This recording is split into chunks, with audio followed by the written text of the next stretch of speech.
Hello friends, नमस्कार। आप सभी को स्वागत है अपना YouTube channel talent study lover पर। तो आज साइंस की क्लास नंबर 20 स्टार्ट करते हैं, जो कि आने वाले एएलपी और टेक्नीशियन और अन्य सभी एग्जामों के लिए इंपॉर्टेंट क्लास होंगे।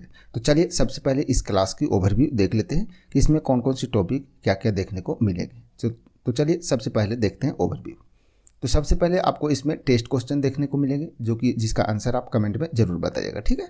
इसके बाद फिर वैज्ञानिक कारण से संबंधित वन लाइनर क्वेश्चन रहेंगे, ठीक है ना। इसके बाद फिर प्रीवियस ईयर की सभी क्वेश्चन जो कि साइंस के हैं पूछे हुए क्वेश्चन रहेंगे, ठीक है। इसके आगे फिर मॉडल सेट क्वेश्चन रहेगा, जो कि आने वाले एग्जाम के लिए इंपॉर्टेंट रहेंगे, ठीक है ना। चलिए इसके बाद फिर कंप्यूटर रिलेटेड क्वेश्चन देखेंगे, जो कि वन लाइनर है, तो इसे भी अपन देखते चलेंगे, ठीक है। चलिए इसके बाद फिर लास्ट में अपन एमसीक्यू क्वेश्चन देखेंगे, ठीक है। तो एमसीक्यू जिसका एक्सप्लेनेशन भी आपको देखने को मिलेंगे, ठीक है। तो चलिए सभी को बारी बारी से देखेंगे अपन लोग, ठीक है।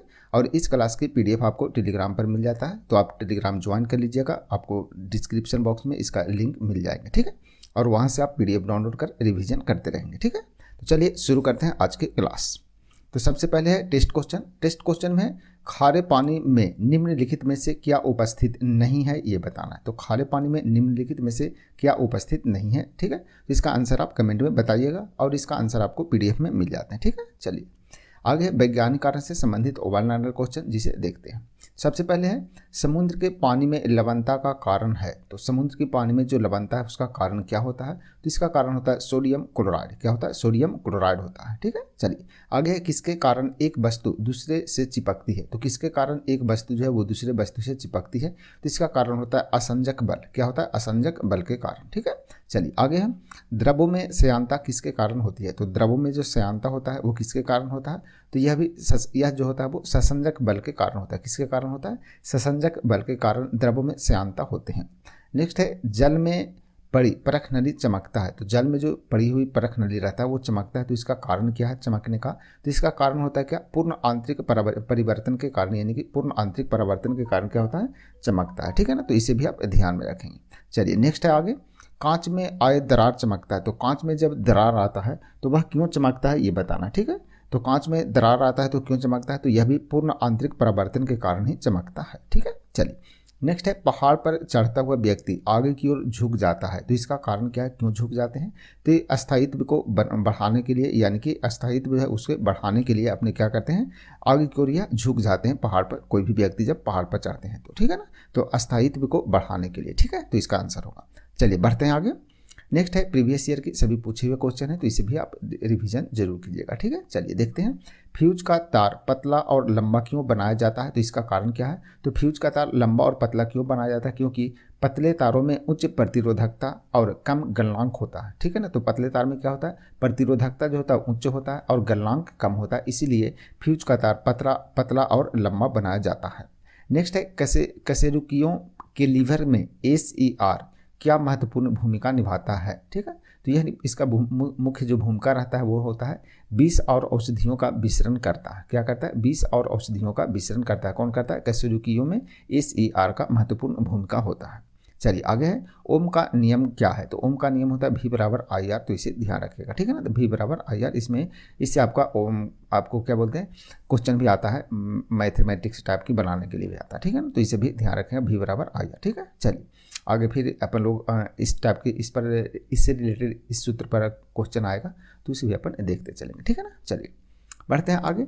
ब्लैक फोटोग्राफी में कौन सा विलयन उपयोग किया जाता है, ये बताना। तो ब्लैक फोटोग्राफी में कौन सा विलयन का उपयोग किया जाता है? तो सिल्वर ब्रोमाइड का प्रयोग करते हैं। किसका? सिल्वर ब्रोमाइड का। चलिए नेक्स्ट है किसी वस्तु का प्रतिबिंब रेटिना पर नेत्र लेंस द्वारा प्रकाश किरणों के डैश के कारण बनता है। तो किसके कारण बनता है, ये बताना है। तो किसी वस्तु का प्रतिबिंब रेटिना पर नेत्र लेंस द्वारा प्रकाश किरणों के किसके कारण बनता है? तो यह बनता है अपवर्तन के कारण। किसके कारण? अपवर्तन के कारण यह बनता है, ठीक है। चलिए नेक्स्ट है जब प्रकाश वक्रता केंद्र से होकर गुजरता है, ठीक है ना। जब प्रकाश वक्रता केंद्र से होकर गुजरता है तो आपतन और परावर्तन किरण के मध्य कितने डिग्री का कोण बनता है, ये बताना। तो ये बनता है कितना? 0 डिग्री का कोण बनता है, ठीक है ना। तो 0 डिग्री का कोण बनता है, इसे ध्यान रखेंगे। नेक्स्ट है पर्दे पर जो प्रतिबिंब बनती है वह कैसी होती है। तो पर्दे पर जो प्रतिबिंब बनता है वो कैसा होता है? वास्तविक प्रतिबिंब होता है। नेक्स्ट है जिप्सम को जलाने पर कौन सा पदार्थ प्राप्त होता है। तो जिप्सम को जलाने पर कौन सा पदार्थ प्राप्त होता है? प्लास्टर ऑफ पेरिस, ठीक है ना। प्लास्टर ऑफ पेरिस प्राप्त होता है जिप्सम को जलाने पर। नेक्स्ट है धुएं में किसके कारण प्रकाश दिखाई देती है। धुएं में किसके कारण प्रकाश दिखाई देती है, तो टीडल प्रभाव के कारण। किसके कारण, टीडल प्रभाव के कारण धुएं में प्रकाश दिखाई देती है। चलिए बढ़ते हैं आगे। नेक्स्ट देखते हैं मॉडल सेट क्वेश्चन जो कि वन लाइनर है, इसे भी देखते हैं। ठीक है, चलिए। प्रकाश का तरंगदैर्घ्य होता है, तो प्रकाश का तरंगदैर्घ्य कितना होता है ये बताना है। तो 3900 एंगस्ट्रम से लेकर के 7800 एंगस्ट्रम के बीच में होता है। ठीक है ना, तो प्रकाश का तरंगदैर्घ्य होता है कितना से होता है, 3900 एंगस्ट्रम से लेकर के 7800 एंगस्ट्रम तक होता है। तो इसे ध्यान रखेंगे। ठीक है ना, तो ये जो होता है ये एंगस्ट्रम का सिंबल होता है। ठीक है ना, चलिए। नेक्स्ट है वायु तथा निर्वात में प्रकाश की चाल सबसे अधिक होती है, सबसे अधिकतम होती है। तो वायु तथा निर्वात में जो प्रकाश की अधिकतम चाल होता है वो कितना होता है, 3 × 10⁸ मीटर प्रति सेकंड होते हैं। नेक्स्ट है ठोसों में, यानी कि ठोस में उष्मा का संचरण होता है तो किस विधि के द्वारा होता है, तो ठोस में उष्मा का संचरण जो होता है वो चालन विधि के द्वारा होता है। किसके द्वारा, चालन विधि के द्वारा होता है। नेक्स्ट है कान पर ध्वनि का प्रभाव रहता है, तो कान पर जो ध्वनि का प्रभाव रहता है वो कितना समय तक रहता है, तो 1/10 सेकंड तक रहता है। यानी कि कोई ध्वनि है उसका कान पर प्रभाव जो रहता है 1/10 सेकंड तक रहते हैं। नेक्स्ट है प्रतिध्वनि, यानी कि जो प्रतिध्वनि आता है, जो रिफ्लेक्ट होकर ध्वनि आता है फिर से, ठीक है ना, सुनने के लिए श्रोता तथा परावर्तन सतह के बीच की न्यूनतम दूरी कितनी होनी चाहिए। ठीक है ना, तो प्रतिध्वनि जो है वो सुनने के लिए श्रोता यानी सुनने वाला जो व्यक्ति है और परावर्तन का जो सतह यानी कि जिस जगह से टकराता है वो सतह के बीच में, यानी कि श्रोता और परावर्तन सतह है दोनों के बीच की जो न्यूनतम दूरी है वो कितना होना चाहिए, तो यह लगभग 17 मीटर होनी चाहिए। कितना, लगभग 17 मीटर होनी चाहिए, तभी जो है वो कोई व्यक्ति प्रतिध्वनि को सुन सकता है ठीक ठाक तरीके से। ठीक है, चलिए आगे है अनुदैर्घ्य तथा अनुप्रस्थ तरंग का उदाहरण है। अनुदैर्घ्य, ठीक है ना, अनुदैर्घ्य और अनुप्रस्थ तरंग का उदाहरण कौन कौन है, तो अनुदैर्घ्य तरंग का उदाहरण है ध्वनि। ठीक है ना, ध्यान रखिएगा, ध्वनि धैर्य, धैर्य मतलब अनुदैर्घ्य। ठीक है ना, अनुप्रस्थ, प्रस्थ मतलब प्रकाश। ठीक है ना, अनुप्रस्थ मतलब हो गया क्या, प्रकाश तरंग। तो प्रस्थ प्रकाश ध्यान रखिएगा। ठीक है ना, तो प्रस्थ से ध्यान रखिएगा प्रकाश तरंग। ठीक है ना, तो प्रस्थ प्रकाश जो रहेगा क्या रहेगा, अनुप्रस्थ तरंग, और अनुदैर्घ्य तरंग में कौन आएगा, ध्वनि तरंग। ठीक है, तो ध्यान रखेंगे, इसे बहुत बार क्वेश्चन आते हैं।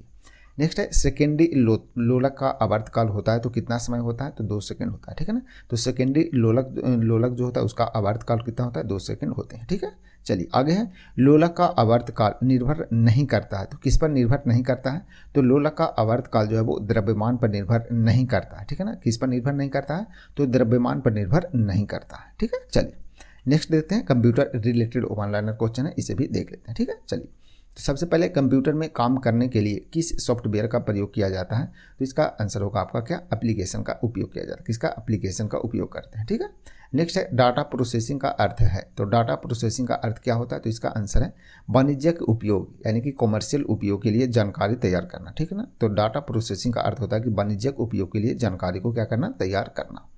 नेक्स्ट है इलेक्ट्रॉनिक कंपोनेंट वाले थिन प्लेट या बोर्ड को कहते हैं, तो क्या कहते हैं, तो इसे सर्किट बोर्ड कहते हैं। क्या बोलते हैं उसे, सर्किट बोर्ड कहते हैं। ठीक है, चलिए आगे स्लाइड शो बनाने के लिए किस एप्लीकेशन का इस्तेमाल किया जाता है, तो स्लाइड शो बनाते हैं कंप्यूटर में तो उसमें किसका प्रयोग करते हैं, कौन सी एप्लीकेशन का प्रयोग करते हैं, तो पावर पॉइंट का प्रयोग करते हैं। जो अभी अपन लोग स्लाइड बना रहे हैं, जो ये जो बढ़ रहा है ना स्लाइड, ठीक है ना, तो ये पावर पॉइंट में ही बना रहे हैं। ठीक है ना, तो पावर पॉइंट का यूज होता है किसमें, स्लाइड शो बनाने के लिए। ठीक है ना, ठीक है, चलिए आगे है कंप्यूटर का जनक किसे कहा जाता है, तो कंप्यूटर का जो जनक है वो चार्ल्स बेबेज को कहते हैं।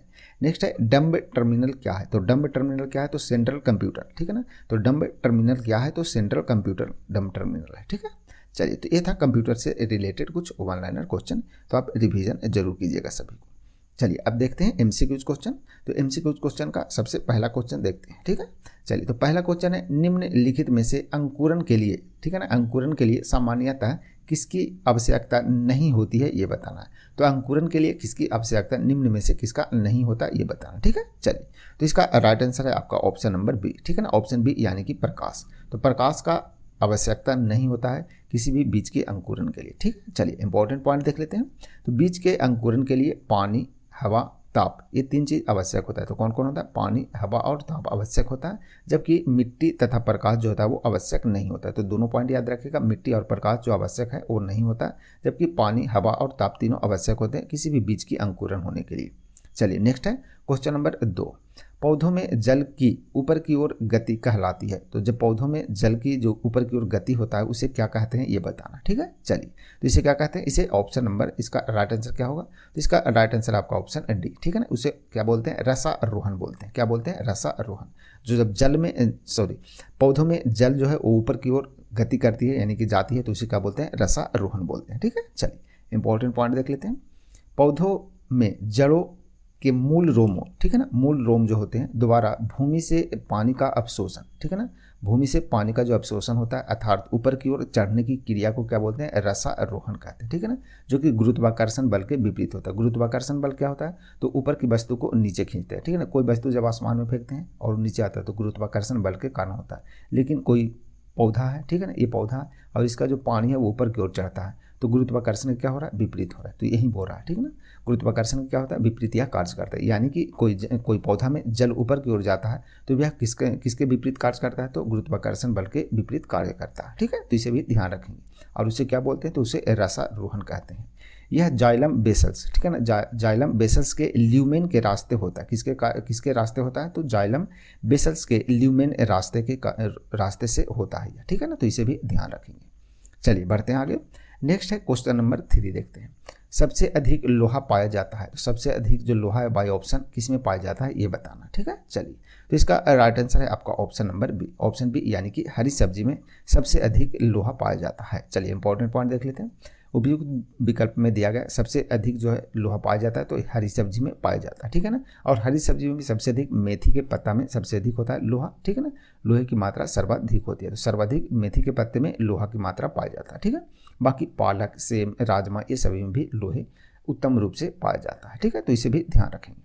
चलिए नेक्स्ट है क्वेश्चन नंबर 4, एपीफाइट वे पौधे हैं जो दूसरे पौधे पर आश्रित हैं, उसे किसके लिए होते हैं ये बताना, ठीक है ना। तो एपीफाइट वे पौधे यानी कौन से टाइप के पौधे हैं जो दूसरे पौधे पर आश्रित हैं, ठीक है। चलिए तो इसका राइट आंसर क्या होगा, तो इसका राइट आंसर आपका ऑप्शन डी, ठीक है ना, ऑप्शन डी, यानी कि यांत्रिक अवलंबन के लिए। किसके लिए होता है, तो यांत्रिक अवलंबन के लिए यह एपीफाइट जो पौधा है वो दूसरे पर आश्रित होते हैं यानी कि निर्भर होते हैं। चलिए इंपॉर्टेंट पॉइंट देख लेते हैं। एपीफाइट स्वपोषी होते हैं। कैसा होता है, स्वपोषी होते हैं। और वे दूसरे पौधों पर केवल आंतरिक अवलंबन के लिए क्या रहते हैं, आश्रित रहते हैं, ठीक है ना। तो किसके लिए आश्रित रहते हैं, तो यांत्रिक अवलंबन के लिए आश्रित रहते हैं। और एपीफाइट जो पौधा है वो किस टाइप के होते हैं, तो यह स्वपोषी होते हैं, इसे भी ध्यान रखिएगा, ठीक है। चलिए नेक्स्ट है क्वेश्चन नंबर 5। क्वेश्चन नंबर 5 है हाइड्रोफाइट कहते हैं। तो हाइड्रोफाइट किसे कहते हैं, हाइड्रोफाइट का मतलब क्या है ये बताना, ठीक है। सॉरी एक मिनट।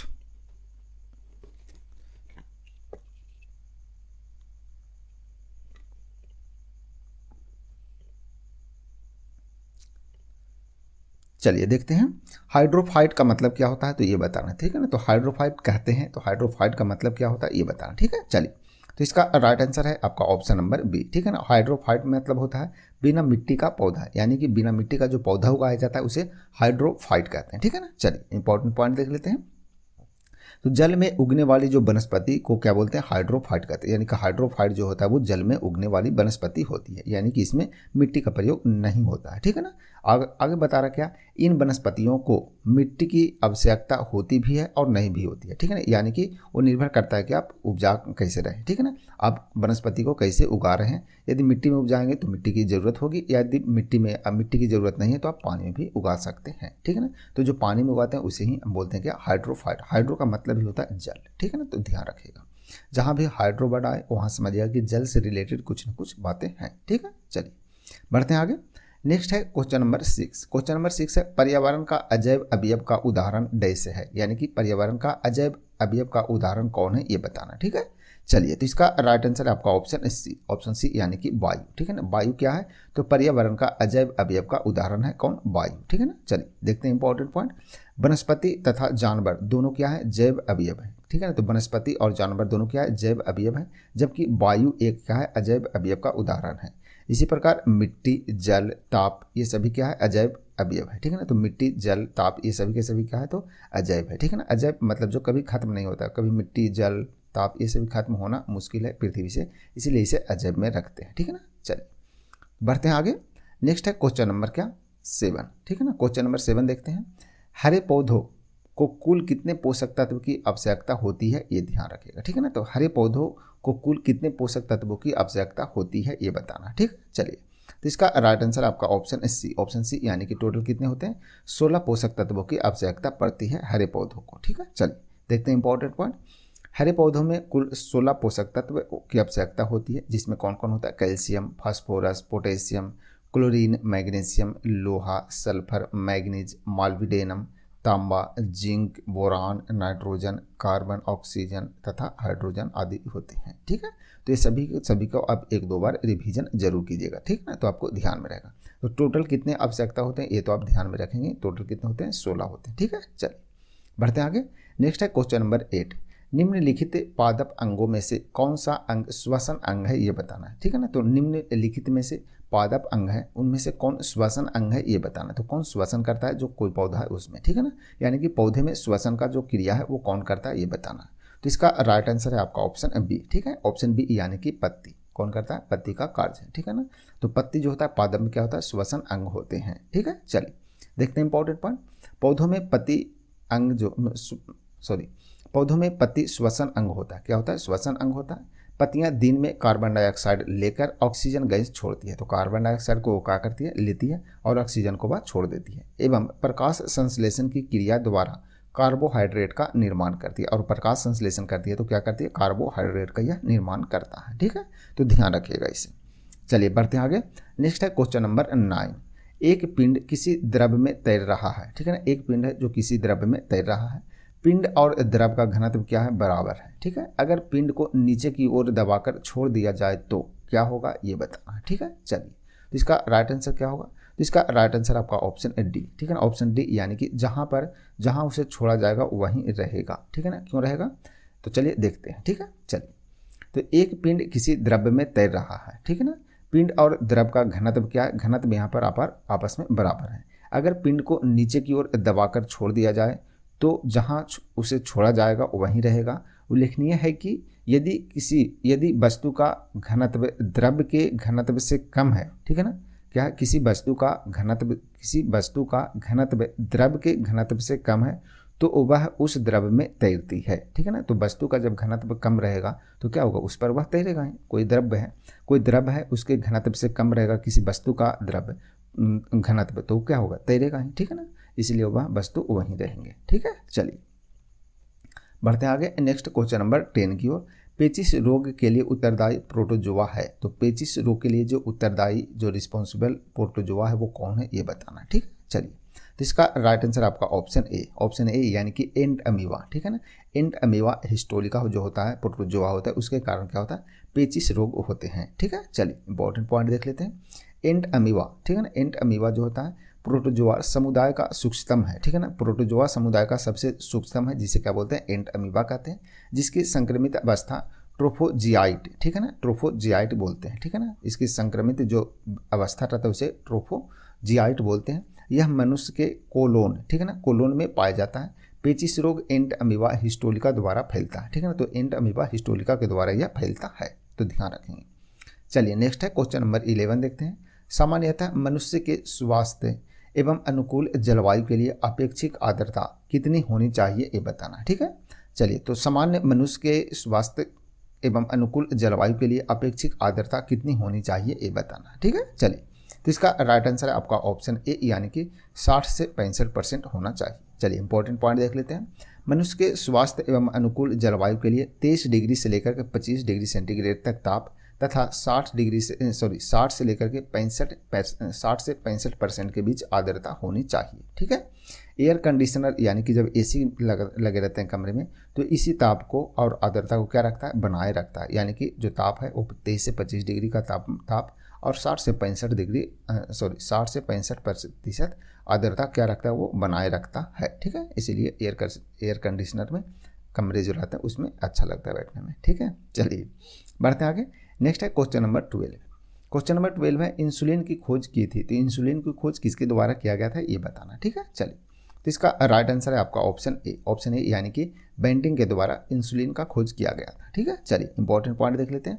इंसुलिन की खोज पॉल बेंटिंग ने की थी, किसके द्वारा, पॉल बेंटिंग के द्वारा किया गया था। और इसकी कमी से मधुमेह यानी कि डायबिटीज नामक रोग होता है, ठीक है ना। तो मधुमेह जो रोग होता है वो इंसुलिन की कमी से ही होते हैं और इसकी खोज बेंटिंग के द्वारा किया गया था। चलिए नेक्स्ट है क्वेश्चन नंबर 13। कॉपर सल्फेट को किस धातु के डब्बे में रखा जा सकता है? तो कॉपर सल्फेट को किस धातु के डब्बे में रखा जा सकता है ये बताना है। तो इसका राइट आंसर है आपका ऑप्शन नंबर ए, ठीक है ना, ऑप्शन ए यानी कि Ag, ठीक है ना। चलिए इंपॉर्टेंट पॉइंट देख लेते हैं। कॉपर सल्फेट को सिल्वर यानी कि Ag धातु के डिब्बे में रखा जा सकता है, ठीक है ना। तो सिल्वर के धातु में रखा जा सकता है, ये ध्यान रखें। सिल्वर मतलब कि चांदी, जिसका संकेत होता है क्या? Ag होते हैं, ठीक है, तो ध्यान रखिएगा। Al अल्मोनियम का, Fe जो होता है वो किसका होता है? आयरन, लोहा का होता है, ठीक है ना, जिसे आयरन ऑक्साइड भी बोलते हैं। और Zn जो होता है जिंक का होता है, तो इसे भी ध्यान रखेंगे। चलिए नेक्स्ट है क्वेश्चन नंबर 14। निम्नलिखित में से कौन सा तत्व कार्बनिक यौगिक में मौजूद रहता है? ठीक है, तो निम्नांकित में से कौन सा तत्व जो है वो कार्बनिक यौगिक में मौजूद रहता है? तो इसका राइट आंसर क्या होगा? तो इसका राइट आंसर आपका ऑप्शन ए यानी कि कार्बन। क्या रहता है मौजूद? तो कार्बन रहता है। चलिए इंपॉर्टेंट पॉइंट देख लेते हैं। कार्बनिक यौगिक के मुख्य रूप से मौजूद रहते हैं, ठीक है ना। तो कार्बनिक यौगिक में मुख्य रूप से जो मौजूद रहते हैं वो कार्बन रहते हैं। आगे अतः कार्बनिक यौगिकों का मुख्य तत्व जो है वो सी यानी कि कार्बन है, ठीक है ना। तो कार्बनिक यौगिक का जो मुख्य तत्व का है वो कौन है? तो कार्बन है। कार्बन सभी जीवित प्राणियों में पाया जाता है, ठीक है ना। तो सभी जीवित प्राणियों में भी कार्बन पाया जाता है। कार्बनिक यौगिकों के लिए जो अध्ययन करने के लिए रसायन की एक अलग शाखा है जिसे कार्बनिक रसायन का विकास हुआ, ठीक है ना। तो कार्बनिक यौगिक है, उसके अध्ययन के लिए रसायन की एक अलग शाखा है जिसे कार्बनिक रसायन भी कहते हैं, ठीक है ना। तो इसे भी ध्यान रखेंगे और इसे भी ध्यान रखेंगे कि कार्बन जो है वो सभी जीवित प्राणियों में पाया जाता है। चलिए बढ़ते हैं आगे नेक्स्ट क्वेश्चन नंबर 15 की ओर। क्वेश्चन नंबर 15 है प्लास्टिक बोतल या बाल्टी बनी होती है, यानी कि प्लास्टिक की बोतल या बाल्टी जो होता है वो किसका बना होता है ये बताना, ठीक है। चलिए तो इसका राइट आंसर है आपका ऑप्शन नंबर सी, ठीक है ना, ऑप्शन सी यानी कि ऑप्शन नंबर सी यानी कि पॉलीएथिलीन टेरेफेटलेट की, ठीक है ना। और दूसरा क्या है? पॉलीविनाइल क्लोराइड की, ठीक है ना। तो दोनों का बना होता है प्लास्टिक बोतल और प्लास्टिक बाल्टी, ठीक है। चलिए इंपॉर्टेंट पॉइंट देख लेते हैं। सबसे पहले पॉलीएथिलीन टेरेफेटलेट, जिसे शॉर्टकट में पीईटी बोलते हैं, का प्रयोग प्लास्टिक बोतल बनाने के लिए, यानी कि प्लास्टिक बोतल जो है वो बनाने के लिए प्रयोग करता है किसका? पॉलीएथिलीन टेरेफेटलेट की, ठीक है ना। तो इसका प्रयोग होता है प्लास्टिक बोतल बनाने में, जबकि पॉलीविनाइल क्लोराइड जो होता है जिसे पीवीसी बोलते हैं वो प्लास्टिक बोतल बनाने में प्रयोग किया जाता है, ठीक है ना। तो प्लास्टिक बोतल के निर्माण में भी इसे भी प्रयोग करते हैं, तो ध्यान रखेंगे इसे, ठीक है ना। चलिए तो आज का यही लास्ट क्वेश्चन था, क्वेश्चन नंबर 15, ठीक है। बताइएगा आपको वीडियो कैसा लगा। थोड़ा सा बोलने में दिक्कत हो रहा है मुंह में छाला पड़ने के कारण, ठीक है ना, लेकिन ये सही हो जाएंगे, ठीक है। चलिए बाकी सब ठीक है। तो बताइएगा वीडियो कैसे लगा। वीडियो यदि अच्छा लगे तो वीडियो को लाइक शेयर जरूर कीजिएगा, ठीक है। तो मिलते हैं फिर कल से नए क्लास में फिर से, तब तक के लिए आप सभी को धन्यवाद।